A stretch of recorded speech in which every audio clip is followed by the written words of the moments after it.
Hello, magandang morning. Si Kuya John po ito.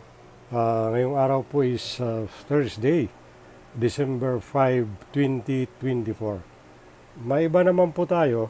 Ito ay report po ito ng Professional Regulation Commission, PRC.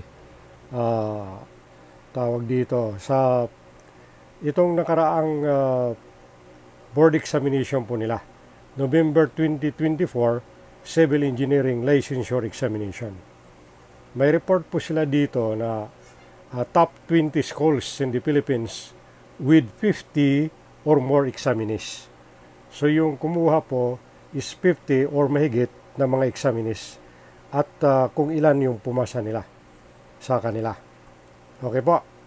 So 1 to 20 po ito, yung rank, school, at saka yung overall performance nila, yung number of passers, number of takers, and percentage passing. Ngayon, hindi ko na isa-isahin po itong mga school na ito.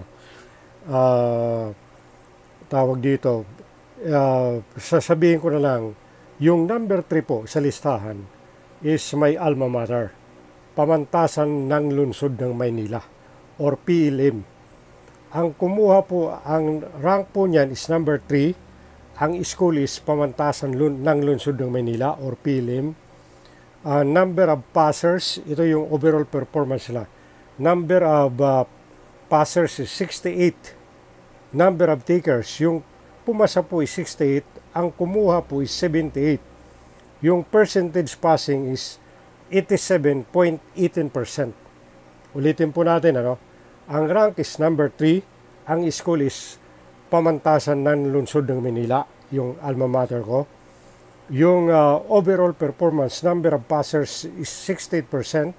Number of takers is 78. And passing percentage is 87.18%.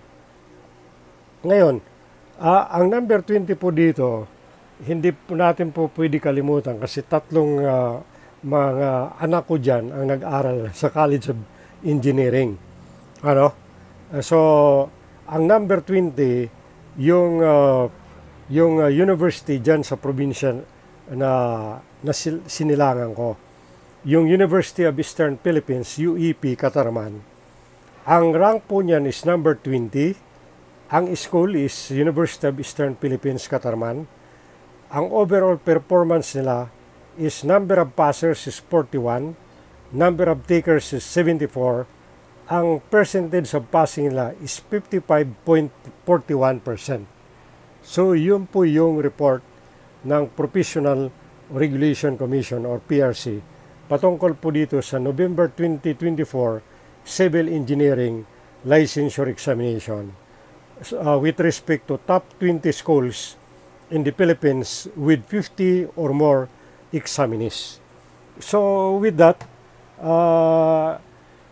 please accept my profound and heartfelt congratulations sa lahat po ng pumasa ng examination dito po sa alma mater ko sa PLM, Pamantasan Lungsod ng Maynila, at sa doon po sa probinsya ko, lalong-lalo na dyan sa bayan ko, sa Mondragon, kasi mayroon din po pumasa dyan ng pagkaka-licensed civil engineer.